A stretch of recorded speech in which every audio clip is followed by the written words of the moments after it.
Good morning. Leaving Siler Bald shelter, which is about 3.5 or 4 miles outside of Franklin, North Carolina. Stayed there last night. It was a little bit moist, but not too bad. Slept pretty well. Today, I'm going to go 11.8 to Cold Spring Shelter. That's kind of the goal for today.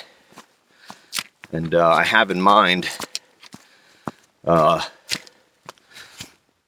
outfitters coming up in about 2 days, the knock.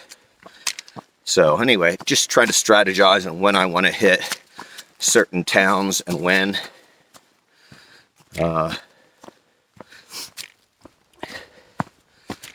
Which is what we've been doing. Put in a little extra so when we go into town, we hike in the morning and get into town and have a Nero rather than just go to town and have a zero.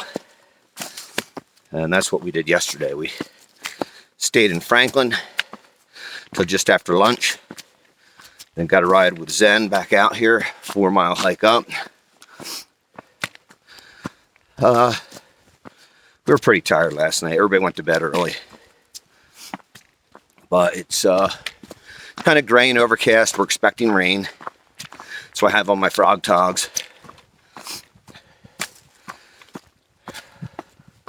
Put everything in Ziploc freezer bags that can't get wet. Anyway, I just went through the pack, tightened everything up. Made sure headlamps are inside of baggies and other goodies that need to be inside of baggies. Paper inside of baggies. So far, I've not had any incidents with bear in any of the places that I've stayed. And I've only heard of one guy on the entire trail so far, my entire trip on the trail so far, who had a mouse chew through his rain pants for a couple of Jolly Ranchers or something, or I forget what he said they were. But anyway, I'm heading back out of Siler Bald. There's another way to get out of here, but it's just way too steep for this early in the morning. So I'm going to backtrack, go back to the trail where we came in. And anyway, I'll make a video later if it's not pouring rain. And dripping water. I already watered up. Somehow I managed to lose a 700 milliliter water bottle at the hostel. So anyway, no big deal. I still have the capacity to carry way more water than I need anyway. So I'm not really that worried about it. It's just convenient to have those bottles. Okay, so I'll check in later. Oh, something I forgot to mention in the earlier video. When we were back there kicking around camp, Fred the Quiet Man is his trail name, but he's not really into trail names. I'll tell you a little bit more about that after the story, but yeah, Fred always kicks around. He's always looking for old Indian camps, and he knows how to spot them. He looks for that quartz rock. Snowbird Gap. That's behind me. He always looks for old Indian encampments. He knows what to look for, and then when we get to the area, he looks for the stones that they would have used. Anyway, it was really interesting last night. We're just kicking around, kind of cooking dinner, and he kicked up with his foot the tip of an old knife. An old prehistoric kind of. Anyway. He found a knife, and he kicked around some more, and he found what we thought might be some sort of scraping tool. But anyway, it was a really interesting find, and the knife was pretty big. It had been broken off at the tip. There's only about 1.5 inches of it left. But, you can see why the Indians would have camped right there. You have a nice creek right there, a nice hillside. You can see what's going on. You have decent cover there and all that. But, anyway, just interesting little finds on the Appalachian Trail. But when I was talking to him about trail names, he said that, he was in the military, and he considers his trail name to be Joker 13. Or is it 13 Dirctor? I don't know, but it's military, and he told me, what it all meant and things. It was pretty interesting, but, he's an interesting vet. He's just out here being quiet, the quiet man, and kicking around looking for old Indian camps, and he finds stuff, which is really cool. Evidently, they really liked quartz up around here. They made good tools out of quartz. It's just amazing to see the napping that was probably done hundreds of years ago in that same spot. Okay, well, talk to you later. Wayah Ball Gap, here we are. I think this is my first unscheduled trail magic. Behind me is Fred, the Indian artifacts finder. Dirctor 13, the quiet man. And then we have Tim there at the table, and a 2020 thru hiker in the orange hat there, who's just out here turning people on to the trail magic, and he has his wife, Team Screwball 2020.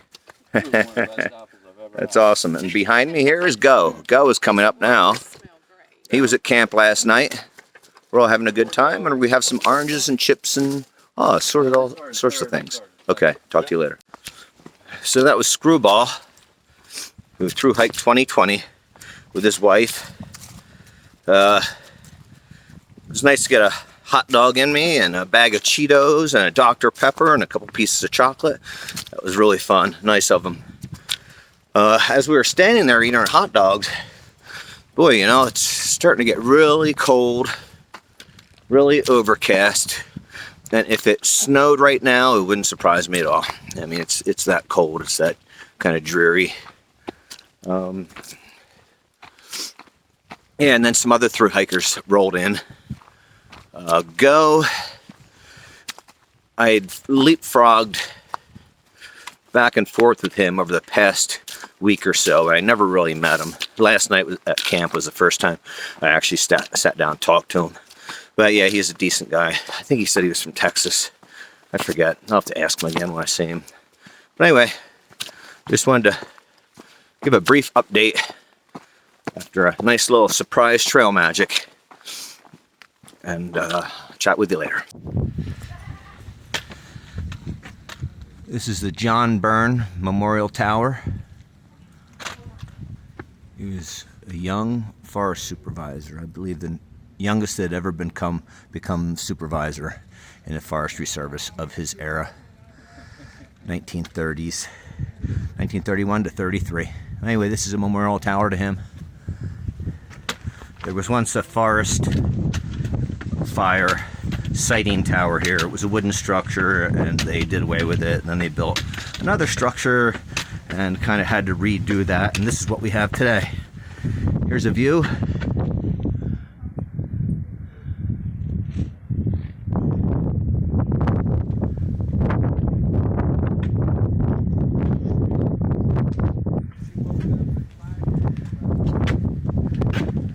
There is the parking lot.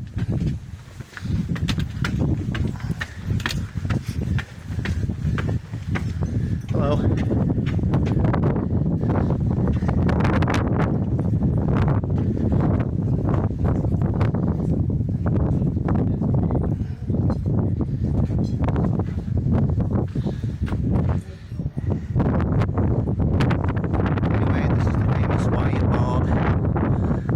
Byrne Memorial stone tower here, and it's a little bit hazy, a little bit breezy. You can see down there some of that must have been controlled burn they did not too long ago, or actually that looks like it was from before, but they did do a controlled burn in this area. I guess they're expecting a drought this year. But anyway, here's the view. I'm gonna go down and join the guys. Talk to you. Well, this is the inside of the Byrne Memorial Tower at Wayah Bald. And as you can see, there's a bit of shenanigans that goes on right in here. Looks like a party spot. Anyway, Wayah Bald is from the Cherokee word for wolf. Wayah evidently means wolf in Cherokee. There's the guys having a little snack. And there's the tower again, the outside. And there's a little board over here says carve here. But so many people have carved on it that there's nothing that's very distinguishable. I mean, it's all on top of each other. Anyway, interesting. But I think the trail goes down that way. Yeah, the views are pretty spectacular. I think just having a smoky horizon kind of adds to the ambiance a little, to be honest with you. But if it were a bright sunny day, I bet it'd just be glorious. So anyway, you get what you can get when you can get it. And that is about it. Wayah Bald.